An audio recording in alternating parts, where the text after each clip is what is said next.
تو کیا وہ لوگ اونٹ کو نہیں دیکھتے؟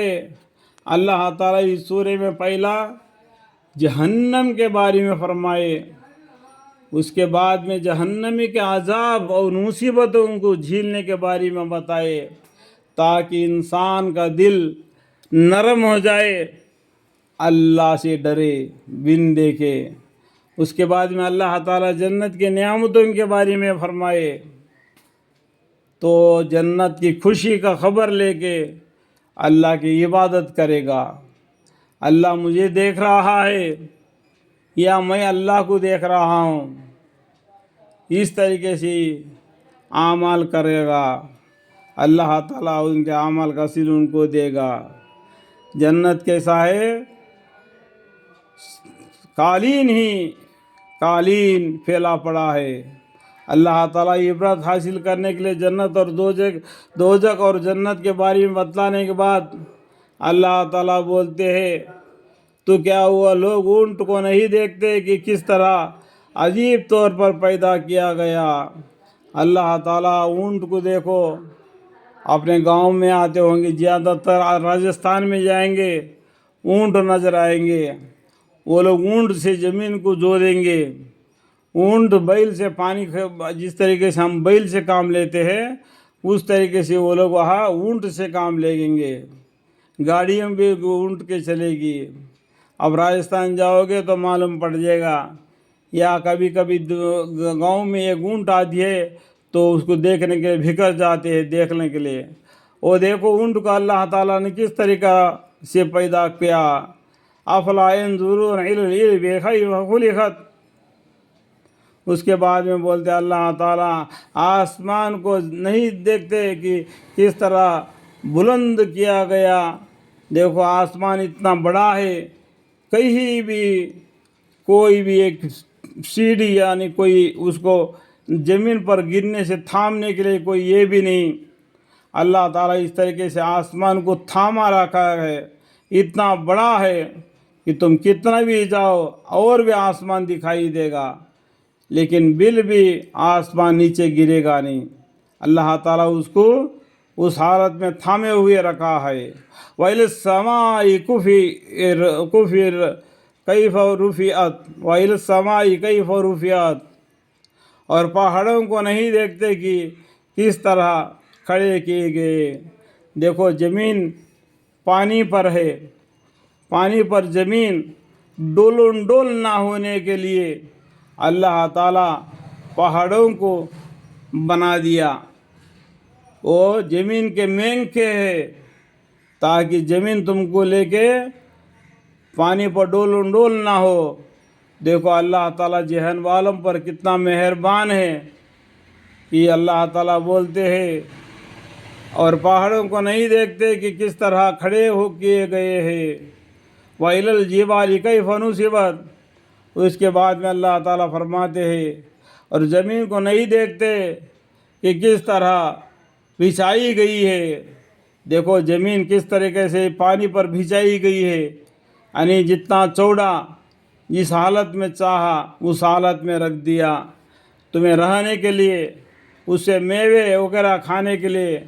دیکھو تم کو اللہ نے مٹی سے پیدا کیا اور مٹی میں تم کو لے گیا اور مٹی سے تم کو کھانے کے لیے دے دیا، اور بعد موت مٹی میں لے جائے گا۔ منہا خلقناکم وفیہا نعیدکم ومنہا نخرجکم تارۃ اخری۔ اور زمین کو نہیں دیکھتے کہ کس طرح پھیلائی گئی ہے، تو آپ بھی ان کے فکر میں نہ پڑیے۔ جو لوگ فذکر، جو لوگ قرآن کو نہیں مانتے، اللہ کی باتوں کو نہیں مانتے، آپ کی نصیحت کو نہیں مانتے، تو آپ ان کے فکر میں نہ پڑیے، بلکہ صرف نصیحت کر دیا کیجئے، اللہ کے حکام ان کو پہنچا دیا کیجئے، نصیحت کیا کر دیجئے، کیونکہ آپ تو صرف نصیحت کرنے والے ہیں۔ وہاں پیغمبر صلی اللہ علیہ وسلم صرف قرآن کے ذریعہ اللہ کے حکم احکام کو بتلانے والے ہیں، آپ تو صرف نصیحت کرنے والے ہیں۔ فذکر انما انت مذکر لست علیہم بمسیطر الا من تولی وکفر۔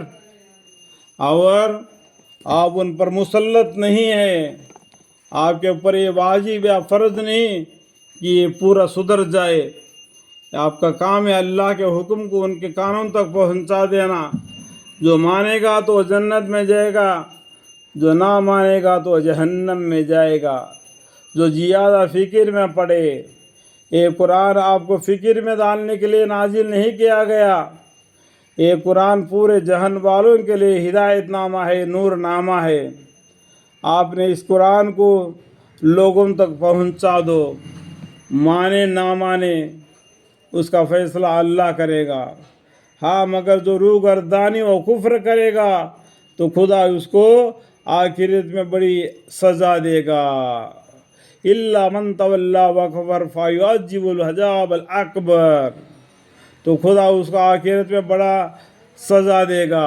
جو کفر کرے گا، کفر کے باتیں کر کے قرآن کو بھی جھٹلائے گا، جو پیغمبروں کو بھی جھوٹا اور عیسیٰ کہے گا تو ان کو بھی ایسا پہنچا دے گا. تو اللہ تعالیٰ ان کو بڑا سزا دینے والے ہیں، کیونکہ ہمارے ہی پاس ان کا آنا ہے. مرنے کے بعد کہا جا رہا ہے اللہ ہی کے پاس جانا ہے. ان الینا ایابہم، پھر ہمارا ہی کام ہے حساب لینا. قیامت کے دن اللہ ہی ان سے حساب لیں گے. آپ یا وہاں غم میں نہ پڑیے. پیغمبر صلی اللہ علیہ وسلم کا اللہ تعالیٰ بولتے ہیں آپ غم میں نہ پڑیے. یہ لوگ قرآن کو نہیں مان رہے، روگردانی کر رہے، میرے باتوں کو نہیں سمجھ رہے. میں قسم کھا کر بھی بتا رہا ہوں، اللہ بھی قسم کھا کر برما رہے ہیں. اتنا بتلانے کے باوجود بھی یہ لوگ اپنے کفر میں، اپنے باپ داداؤں کی عادتوں میں پھنس گئے، اس میں نکل نہیں پا رہے. تو آپ اتنا غم نہ کیجئے. یہ قرآن اس لیے نازل نہیں کیا گیا کہ آپ غم میں پڑے. صرف آپ سمجھانے والے ہیں، صرف آپ نصیحت کرنے والے ہیں. نصیحت کو ماننا نہیں ماننا ان کا ذمہ ہے. لست علیہم بمسیطر الا من تولی وکفر فیعذبہ اللہ العذاب الاکبر. ان الینا ایابہم ثم ان علینا حسابہم. اللہ تعالیٰ میرے قرآن کی تلاوت کے درمیان میں جو بھی غلطی کوتاہی مجھ سے ہو گئے تو مجھے معاف فرمائے اور مجھے علم عطا فرمائے. وقل رب زدنی علما، وقل رب زدنی علما، وقل رب زدنی علما.